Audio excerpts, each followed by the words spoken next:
నమస్కారం ఘంటారావానికి స్వాగతం. ముందుగా ప్రధాన అంశాలు. హిందూ సంస్థ దివాలా పేరిట జే గ్యాంగ్ భారీ దోపిడీ, 500 కోట్లకే వేల కోట్ల విలువైన భూముల లూటీ.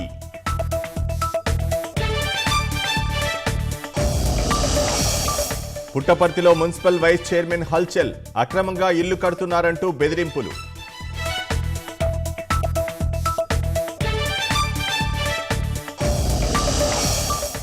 నేడు కృష్ణానది యాజమాన్య బోర్డు కమిటీల సమావేశాలు, నీటి విడుదల ఉత్తర్వుల కోసం భేటీ.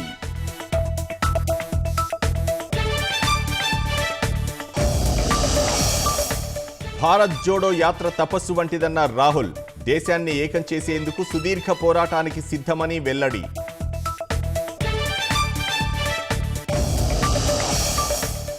వాట్సాప్కు కేంద్రం నూతన మార్గదర్శకాలంటూ వార్తలు, దుష్ప్రచారమంటూ ఖండించిన సమాచార శాఖ.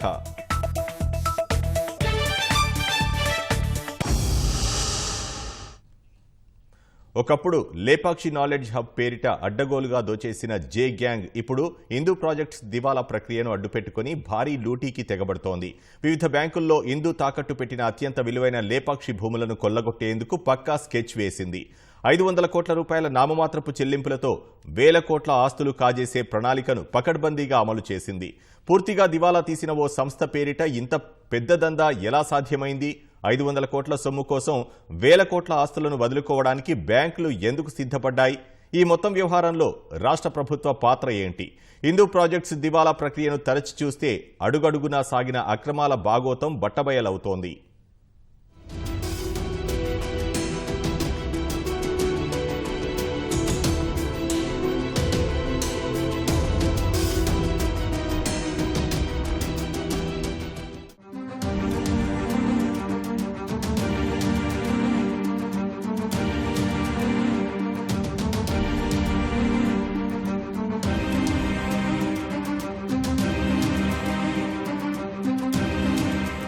వైఎస్ రాజశేఖర రెడ్డి ముఖ్యమంత్రిగా ఉన్నప్పుడు లేపాక్షి నాలెడ్జ్ హబ్ పేరిట అనంతపురం జిల్లాలో 1000 ఎకరాల భూసంతర్పణ చేశారు. ఇదంతా వైఎస్ రాజశేఖర రెడ్డి కుమారుడు, విభజిత ఆంధ్రప్రదేశ్ ప్రస్తుత ముఖ్యమంత్రి జగన్మోహన్ రెడ్డి ప్రోద్బలంతోనే సాగిందని కేంద్ర దర్యాప్తు సంస్థ సిబిఐ కూడా తేల్చింది. అప్పటి దందాలో ప్రధాన భూమికించిన ఐ శ్యాంప్రసాద్ రెడ్డికి చెందిన సంస్థే హిందూ ప్రాజెక్ట్స్. నిండా అప్పుల్లో మునిగిన హిందూ ప్రాజెక్ట్స్ కొంతకాలం కిందట దివాళా తీసింది. బ్యాంకులకు ఇతరసులకు కలిపి 2019 మార్చి నాటికి 4531.44 కోట్ల రూపాయలు బకాయి పడింది. ఈ కంపెనీ దివాళా పరిష్కార ప్రక్రియను హైదరాబాద్లోని national company law tribunal NCLT శాఖ చేపట్టింది.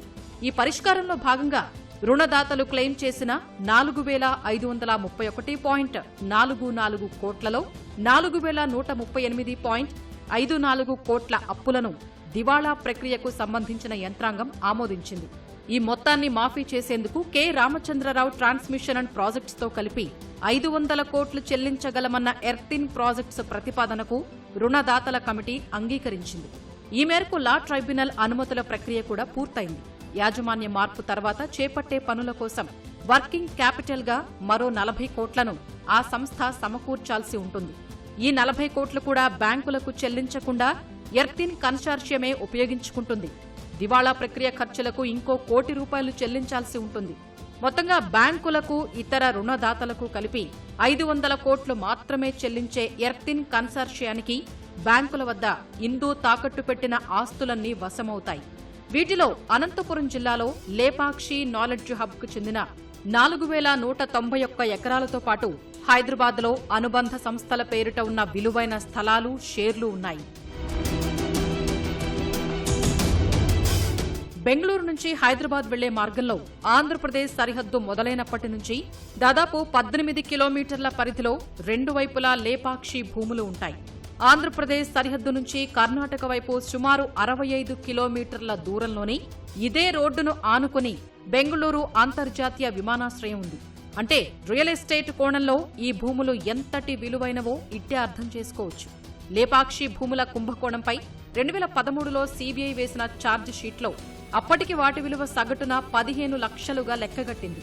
మొత్తం 8,844 ఎకరాల విలువ 1,326.60 కోట్లు ఉంటుందని స్పష్టంగా పేర్కొంది. ప్రస్తుత దివాళా ప్రక్రియ ప్రకారం ఎర్తిన్ ప్రాజెక్ట్స్ సొంతం కాబోతోన్న 4191 ఎకరాల విలువ 2013 నాటి అంచనాల ప్రకారమే 628.65 కోట్లు. ఈ 9 ఏళ్లలో ఆ ప్రాంతంలో అనేక మార్పులొచ్చాయి. ఆంధ్ర సరిహద్దు నుంచి హైదరాబాద్ వెళ్లే రోడ్డులో లేపాక్షి భూములు దాటాక సుమారు 25 కిలోమీటర్ల దూరంలోని కియా కార్ల పరిశ్రమ ఏర్పాటైంది. చుట్టుపక్కల అనుబంధ సంస్థలు వచ్చాయి. దీనివల్ల అక్కడి భూముల విలువలు అనూహ్యంగా పెరిగాయి. ప్రస్తుతం లేపాక్షి నాలెడ్జ్ హబ్ ప్రాంతంలో రోడ్డు పక్కన భూమి ₹1,00,00,000 వరకు పలుకుతుంటే లోపలి భూములు 30 లక్షల నుంచి 40 లక్షల వరకు ఉన్నాయి. సగటున 60 లక్షలు అనుకున్న 4,191 ఎకరాల ధర 2,514 కోట్ల రూపాయలు ఉంటుంది.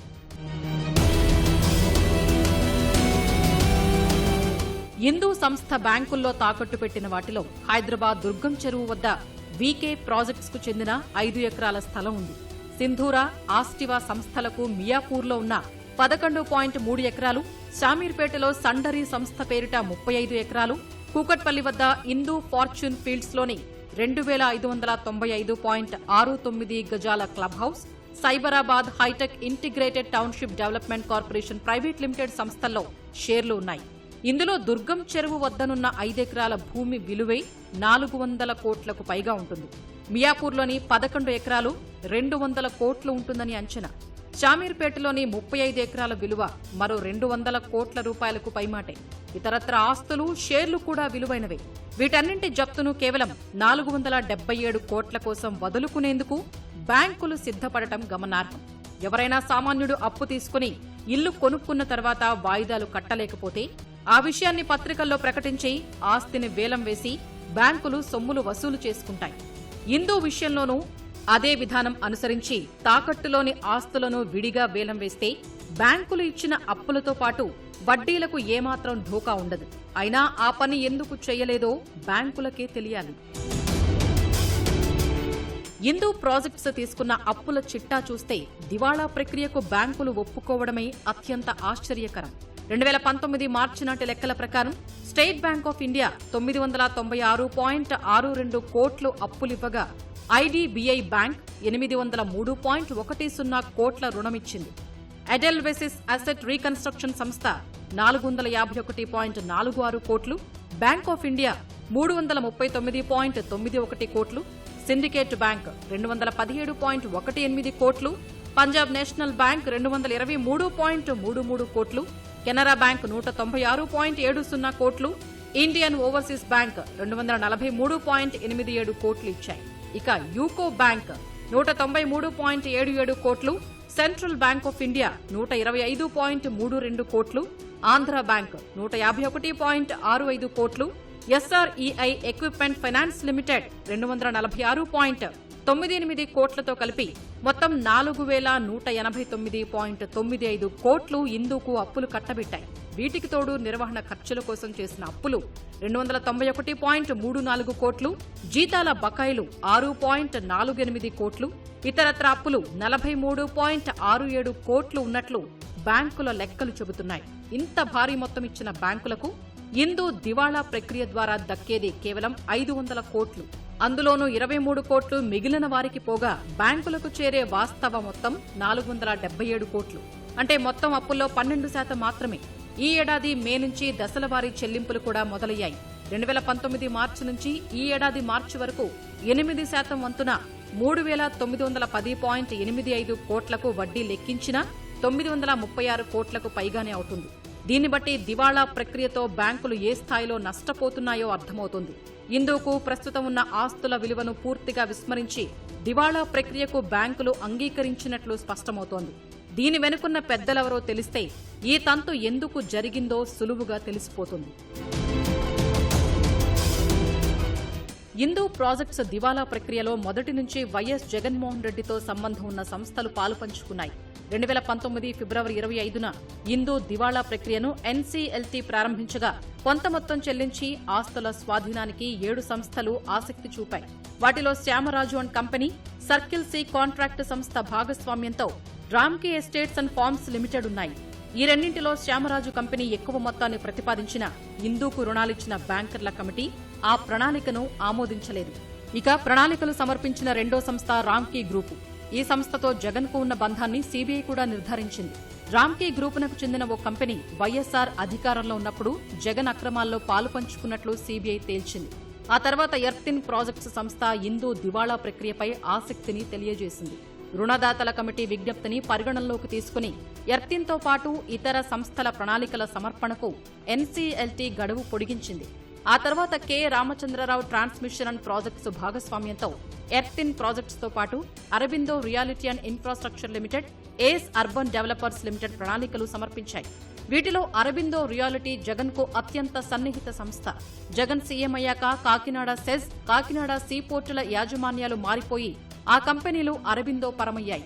ఏస్ అర్బన్ సంస్థ రాష్ట్రంలో భారీ విద్యుత్తు ప్రాజెక్టులు చేపడుతున్న వారికి చెందినది. ఈ 3 సంస్థల ప్రతిపాదనలను పరిశీలించిన రుణదాతల కమిటీ ఎర్తిన్ కన్సార్షియం ప్రణాళికలకు అంగీకారం తెలిపింది. ఈ మేరకు 2021 అక్టోబర్ 1న దివాళా పరిష్కారానికి ఎన్సీఎల్టీ ఆమోదం తెలిపింది. దివాళా ప్రక్రియ అమల్లో భాగంగా ఎర్తిన్ కన్సార్షియం తరపున ఈఎండీగా 5 కోట్లకు బ్యాంకు గ్యారంటీ ఇచ్చారు. అయితే ప్రణాళికలో పేర్కొన్న మొత్తాన్ని నిర్ణీత గడువు 90 రోజుల్లో ఎర్తిన్ చెల్లించలేదు. గడువు పొడిగించాలన్న విజ్ఞప్తిని 2022 మార్చి 1న ఎన్సీఎల్టీ నిరాకరించింది. ఈఎండీ మొత్తాన్ని స్వాధీనం చేసుకుని తదుపరి చర్యలు చేపట్టాలని రుణదాతల కమిటీని ఆదేశించింది. చెన్నైలోని ట్రైబ్యునల్ ముందు ఎర్తిన్ అప్పీల్ చేయగా ఎన్సీఎల్టీ హైదరాబాద్ శాఖ ఉత్తర్వులపై 2022 మార్చి 7న స్టే ఇచ్చింది.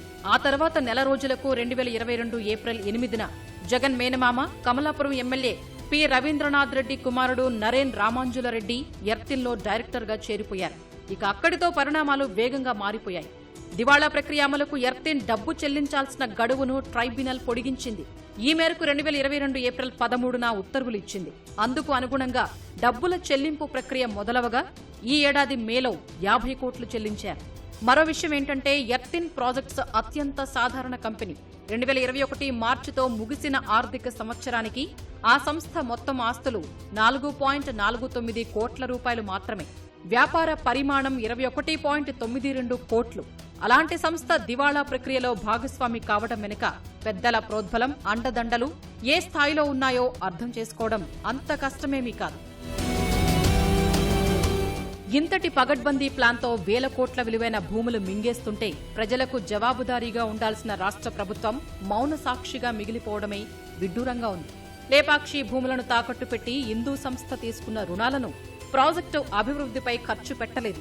అలాగే సంబంధిత భూ కేటాయింపులను కూడా ప్రభుత్వం ఎప్పుడో రద్దు చేసింది. ఈ అంశాలు లేవనెత్తి హిందూ దివాళా పరిష్కార ప్రక్రియతో లేపాక్షి భూములకు సంబంధం లేదని రాష్ట్ర ప్రభుత్వం వాదించాల్సి ఉంది.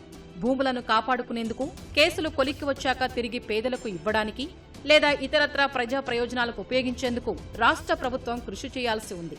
అయితే లేపాక్షి నాలెడ్జ్ హబ్ కుంభకోణంలో నిందితుడైన వ్యక్తే ప్రస్తుతం ముఖ్యమంత్రిగా ఉన్న విచిత్ర పరిస్థితి రాష్ట్రంలో ఉంది. ఈ క్రమంలోనే లేపాక్షి భూములు ఈడీ పరిధి నుంచి మళ్లీ ప్రభుత్వానికి కాకుండా పక్కాగా వేసిన ప్రణాళిక ప్రకారం ప్రైవేటు కంపెనీకి చెందుతూ ఉండటం, అందులో ముఖ్యమంత్రి మేనమామ కుమారుడు డైరెక్టర్గా చేరడం చకచకా జరిగిపోయాయి. అందుకేనేమో ప్రజల ఆస్తిని కాపాడాల్సిన ప్రభుత్వం తన బాధ్యతను పూర్తిగా పక్కన పెట్టేసింది.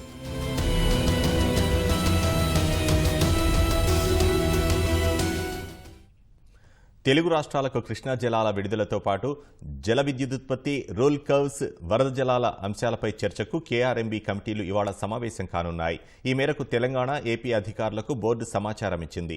2022-23 నీటి సంవత్సరంలో సాగు, తాగునీటి అవసరాల కోసం నీటి విడుదల ఉత్తర్వులు ఇచ్చేందుకు బోర్డు త్రిసభ్య కమిటీ సమావేశం కానుంది.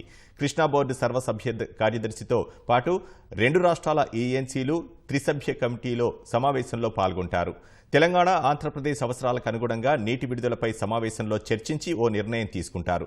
జల విద్యుదుత్పత్తి ప్రాజెక్టుల రూల్ కర్వ్స్తో పాటు వరద నీటి వినియోగం సంబంధిత అంశాలపై కేఆర్ఎంబీ జలాశయాల పర్యవేక్షక కమిటీ కూడా ఇవాళ సమావేశం కానుంది.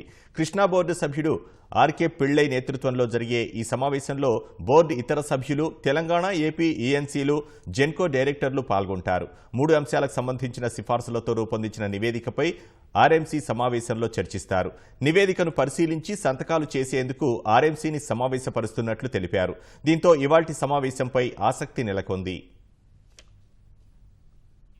విజయవాడ గ్రామీణ మండలం నున్నలో రైతులు ఆందోళన చేశారు. 6 వరుసల జాతీయ రహదారి నిర్మాణ పనులను అడ్డుకున్నారు. నిర్మాణ సంస్థ క్యాంప్ ఆఫీస్ వద్ద వాహనాలను అడ్డుకొని రోడ్డుపై బైఠాయించారు. వాహనాలను ఇష్టారాజ్యంగా నడిపి సాగునీటి కాలువ పైప్లైన్లను ధ్వంసం చేశారని ఆగ్రహం వ్యక్తం చేశారు. అడిగినా పట్టించుకోవడం లేదంటూ రైతులు మండిపడ్డారు.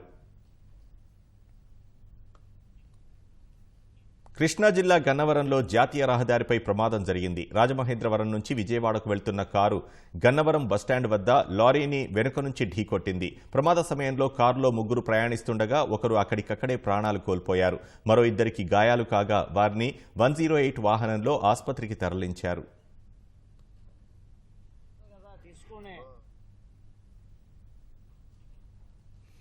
దేశవ్యాప్తంగా కాంగ్రెస్ చేపట్టబోయే భారత్ జోడో యాత్ర తన తపస్సు వంటిదని ఆ పార్టీ ముఖ్య నేత రాహుల్ గాంధీ అన్నారు. దేశాన్ని ఏకం చేసేందుకు సుదీర్ఘ పోరాటానికి సిద్ధంగా ఉన్నానని పేర్కొన్నారు. సెప్టెంబర్ 7న భారత్ జోడో యాత్రను కాంగ్రెస్ ప్రారంభించనున్న నేపథ్యంలో దేశంలోని వివిధ రాష్ట్రాలకు చెందిన 150 పౌర సమాజ సంస్థలకు చెందిన ప్రతినిధులు, నిపుణులతో రాహుల్ గాంధీ సమావేశమయ్యారు.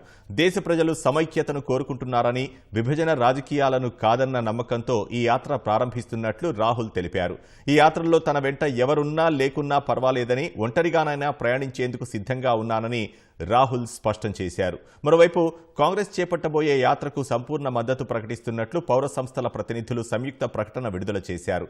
కాంగ్రెస్ చేపట్టబోయే మహాపాదయాత్ర 12 రాష్ట్రాలు, 2 కేంద్రపాలిత ప్రాంతాల గుండా 3500 కిలోమీటర్ల మేర సాగనుంది.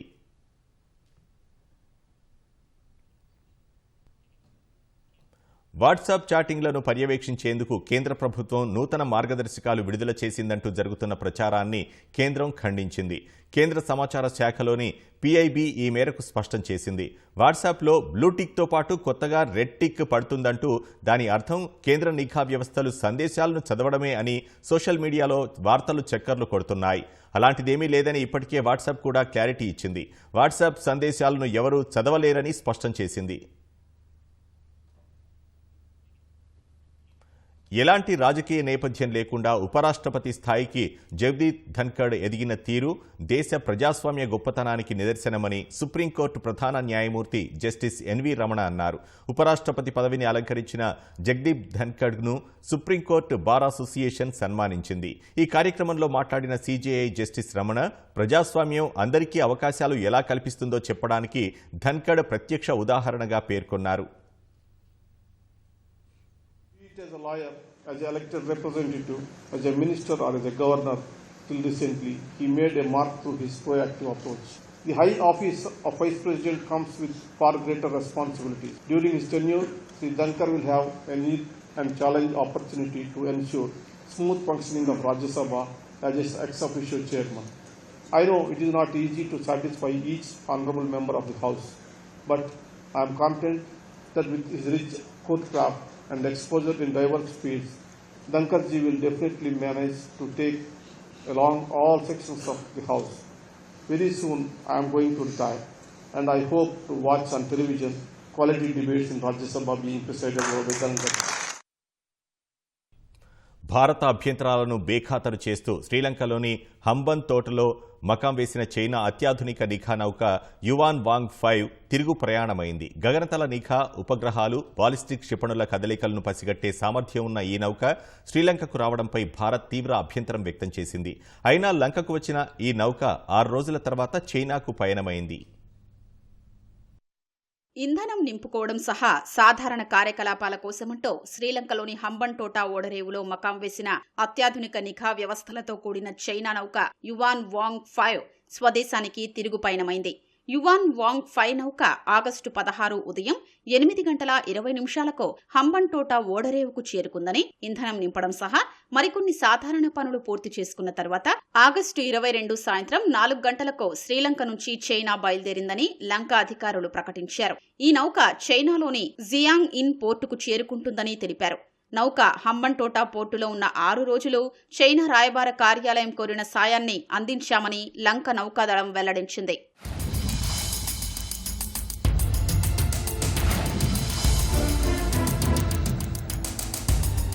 అత్యాధునిక నిఘా వ్యవస్థలతో కూడిన ఈ చైనా నౌక హంబన్టోటకు వెళ్లే దారిలో తమ రక్షణ వ్యవస్థలపై నిఘా వేసే ముప్పుందని భారత్ తీవ్ర ఆందోళన వ్యక్తం చేసినా శ్రీలంక అధికారులు ఈ నిఘా నౌకకు అనుమతులు మంజూరు చేశారు.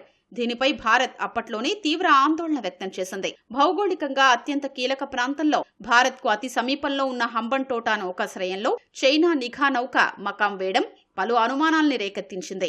యువాన్ వాంగ్ 5కు అంతరిక్షం, ఉపగ్రహాలు, క్షిపణులపై మూడో కన్ను వేయగలిగిన సత్తాతో పాటు 750 కిలోమీటర్ల పరిధిలోని ప్రాంతాల్ని జల్లెడబట్టే సామర్థ్యం ఉంది. దక్షిణ భారతదేశంలోని కీలక రేవులు, అణు పరిశోధనా కేంద్రాలు, నౌకాదళ స్థావరాలన్నీ ఈ నౌక పరిధిలోకి రావడంపై భారత్ పలు అనుమానాలు వ్యక్తం చేస్తోంది. అయితే తామేమీ నిఘాకు పాల్పడ్డం లేదంటున్న డ్రాగన్ వర్గాలు భద్రతాపరమైన భారతదేశ భయాందోళనల్ని అభూత కల్పనలుగా కొట్టిపారేశాయి.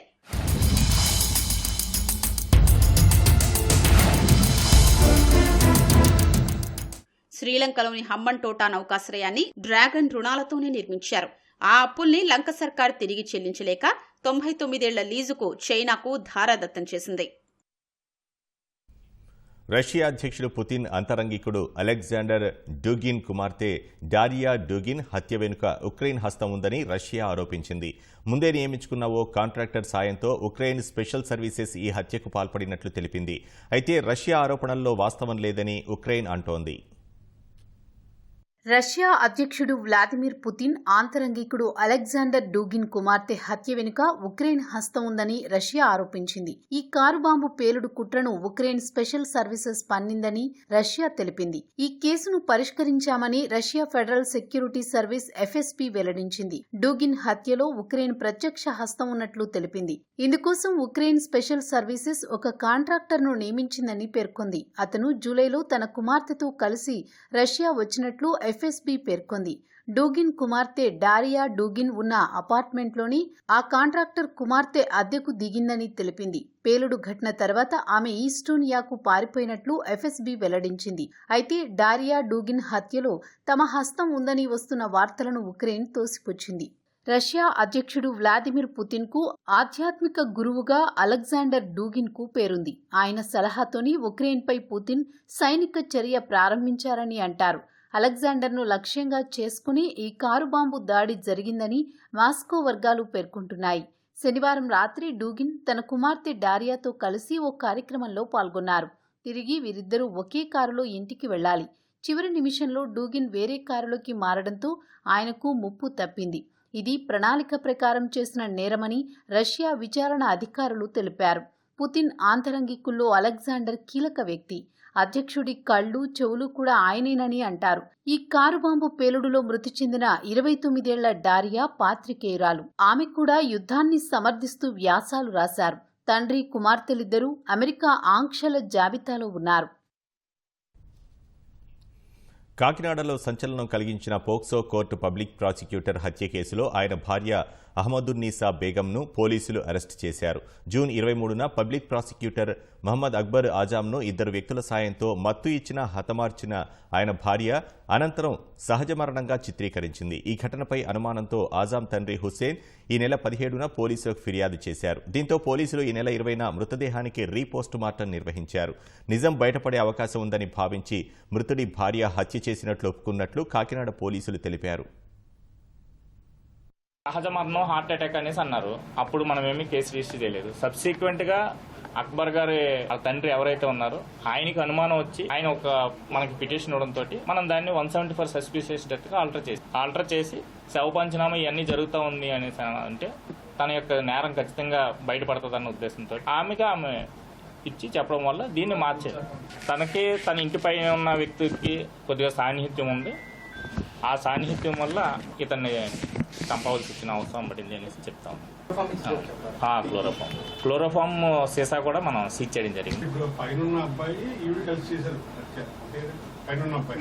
ఇంకొక వ్యక్తి కూడా ప్రెజెన్స్ ఉంది. ఆంధ్ర, ఒడిశా సరిహద్దుల్లో సుమారు 150 మంది మావోయిస్టు సానుభూతి పరులు పోలీసులకు లొంగిపోయారు. ఏఓబీ ఏరియాలోని చిత్రకొండ పోలీస్ స్టేషన్ పరిధి Malkangiri SP Nitish Wadhwani, BSF DIG Shailendra Kumar Sinha ముందు వారంతా లొంగిపోయారు. జూన్ వేలో బీఎస్ఎఫ్ క్యాంప్ కార్యాలయం వద్ద ఏర్పాటు చేసిన కార్యక్రమంలో మావోయిస్టులు సానుభూతిపరులుగా లొంగిపోయారని పోలీసులు తెలియజేశారు. ఈ సందర్భంగా మావోయిస్టుల పార్టీ సంబంధిత ఏకరూప దుస్తులు తగులబెట్టి మిలిషియా సభ్యులు నినాదాలు చేశారు. కటాఫ్ ఏరియాలో జరిగిన అభివృద్ధిని చూసి మావోయిస్టులు జనజీవన స్రవంతిలో కలిసిపోతున్నట్లు పోలీసులు తెలిపారు. లొంగిపోయిన మావోయిస్టు సభ్యులకు ఎస్పీ నితీష్ క్రీడా సామాగ్రిని పంపిణీ చేశారు.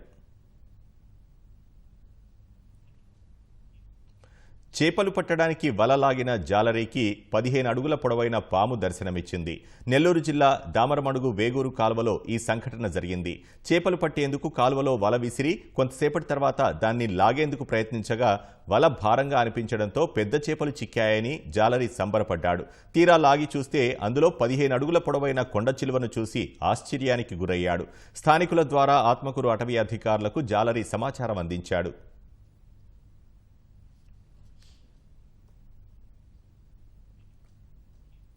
అమెరికా, ఐరోపా అంతరిక్ష సంస్థలు సంయుక్తంగా రూపొందించిన జేమ్స్ వెబ్ టెలిస్కోప్ విశ్వంలోని మరిన్ని రహస్యాలను కళ్లకు కడుతోంది. గురుగ్రహానికి సంబంధించిన అద్భుత చిత్రాలను తాజాగా అందించింది. గురుగ్రహంలోని ఉత్తర, దక్షిణ ప్రాంతాల్లో ఏర్పడుతున్న ప్రకాశవంతమైన ఆరోరాలను స్పష్టంగా చిత్రీకరించింది. భూమి కన్నా పెద్దగా ఉండే గ్రేట్ రెడ్ స్పాట్ అనే భారీ తుపాన్ను జేమ్స్ టెలిస్కోప్ ఫోటో తీసింది. పక్కనే ఉన్న అనేక చిన్నపాటి తుపాన్లను కూడా చిత్రంలో బంధించింది. జేమ్స్ వెబ్ టెలిస్కోప్ అందించిన చిత్రంలో గురుగ్రహం చుట్టూ పలుచటి వలయాలు కనిపించాయని శాస్త్రవేత్తలు తెలిపారు. 2 చిన్న చందమామలు దర్శనమిచ్చాయి.